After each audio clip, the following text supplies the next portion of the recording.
새해 특별 아침 기도 넷째 날 말씀은 누가복음 17장 6절입니다. 주께서 가라사대 너희에게 겨자씨 하나를 만한 믿음이 있었다면 이 뽕나무더러 뿌리가 뽑혀 바다에 심기우라 하였을 것이요 그것이 너희에게 순종하였으리라. 믿음 하면 능력부터 떠올리기 쉽습니다. 그만큼 믿음과 능력은 직결되지요. 성경에서 보는 수많은 하나님의 역사들, 사람이 한 것처럼 보여도 사실은 하나님이 사람을 통해서 일하신 것입니다. 그런데 오늘 이 말씀, 겨자씨 하나만한 믿음, 믿는 자들의 능력 행함에 대한 말씀일까요? 그게 아니라 하나님의 전능하심이 드러나심에 대한 말씀입니다. 오늘 그 점을 나누기 원합니다. 먼저 하나님의 전능하심을 생각해 봐요. 우주 만물을 창조하신 그거 하나만으로도 하나님의 전능하심은 알 수 있죠. 그런데 우리가 그 전능을 말할 때 그 내용은 분명히 능력에 대한 거죠. 거기에 비해서 하나님은 능력을 드러내시는 거예요. 하나님 되심을 드러내는 겁니다. 능력은 전능하심에서 자연히 흘러나오는 거죠. 근원은 능력이 아닙니다. 전능하심이죠. 그것이 하나님 되심입니다. 이 점이 중요해요. 예수님께서 이 비유 말씀하실 때 뽕나무가 뽑혀서 바다에 심기우라. 하나님의 수많은 능력의 역사들 중에 왜 하필 나무가 뽑힌다. 또 바다에 심기운다. 아니 동물도 아닌 식물이잖아요. 게다가 그 믿음의 명령에 나무가 순종한다고요? 예수님 말씀하신 이 비유 내용의 핵심은 바로 이 순종이라는 말씀에 있습니다. 나무가 사람에 순종한다고요?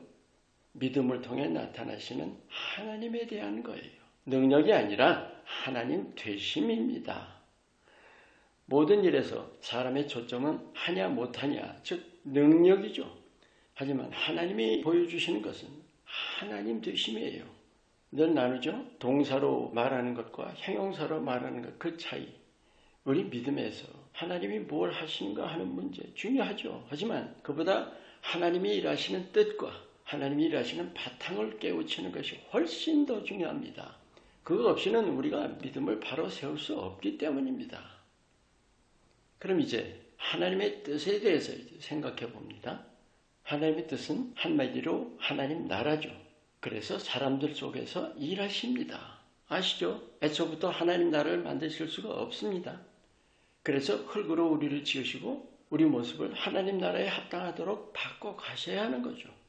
그런데 중요한 것은 하나님 스스로 그 바꿔 가시는 일을 못 하십니다. 반드시 사람을 통해 사람을 사용하셔서 하시는 일이죠.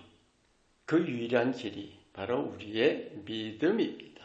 그게 오늘 말씀이고요. 예수님께서 이 비유를 주신 정황은 형제의 죄에 대해서 7번이라도 용서하라는 가르침의 말씀, 그 말씀에 대해서 제자들이 뭔가 좀 한탄스러운 마음으로 주여 우리에게 믿음을 더하소서 했거든요. 그때 하신 말씀이에요. 비유를 주신 목적이 뭘까요? 믿음이 없다는 사실을 깨우쳐 주신 거죠. 그래서 겨자씨 하나를 만한 믿음을 말씀하신 거예요. 믿음이 없는 것을 지적하셨다라기보다 있는 것이 그렇게 중요하다는 거죠. 능력이 나타나는 것에 대한 것이 아닙니다. 하나님의 전능하심이에요. 즉 우리의 믿음을 통해서 하나님 되심이 드러난다는 사실입니다. 참 놀라운 말씀이에요. 우리가 중요하게 생각하는 게 뭐예요? 능력이죠. 능력에 초점 두는 것은 잘못된 거예요. 우리의 믿음의 선포를 통해서 나라는 사람으로가 아니라 하나님으로 일하십니다. 하나님이 드러나시는 것이고 그래서 만물이 복종하는 거예요. 결국 믿는 우리는 예수님의 도구입니다. 문제는 내가 예수님 손에 온전히 붙들리는 여부죠. 우리의 믿음을 통해서 하나님이 일하신다라는 게 뭐예요?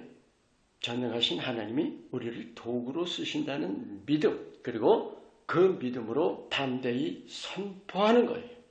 우리는 도구일 뿐입니다. 할 수 있나 없나에 마음 쓸 게 아니에요.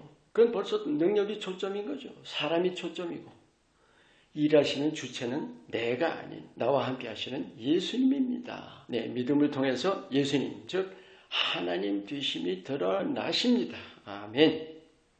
우리 첫째 날 주제가 내 생각이었죠. 둘째 날이 하나님 되심을 아는 일이고 셋째 날이 맡겨야 한다. 우리가 의심하는 가장 첫 번째 이유가 뭘까요? 내가 과연 할 수 있을까? 그거죠. 내 생각이고 주님께 맡기지 못한 거예요. 왜요? 하나님 되심을 알지 못하기 때문입니다. 하나님의 뜻, 하나님이 뭘 원하시는지를 모르기 때문입니다. 우리가 제대로 믿으려면 바로 그 자신부터 내려놔야 합니다. 그리고 나를 통해 예수님이 드러나신다는 것을 어린아이처럼 믿어야 합니다. 우린 예수님의 도구예요. 조건은 단 하나뿐입니다. 예수님 손에 붙들리는 것.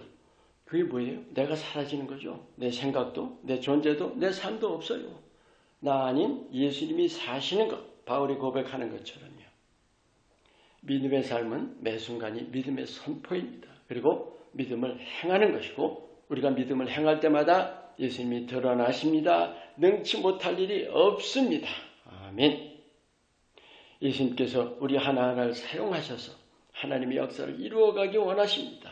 믿는다면 예수님께 자신을 내드려야 합니다. 온전히 내드리는 것이 예수님께 붙들리는 거예요. 예수님께서 여러분 한 분 한 분을 전능하심으로 일하시도록 믿음으로 온전히 내어드리시기를 축원합니다. 기도합니다. 무익한 종, 보잘것없는 모습이지만 예수님께 내 존재와 삶을 믿음으로 내드립니다. 주님께서 붙드시고 하나님의 전능하심으로 역사하시고 하나님 되심을 드러내시옵소서. 예수 이름으로 기도합니다. 아멘.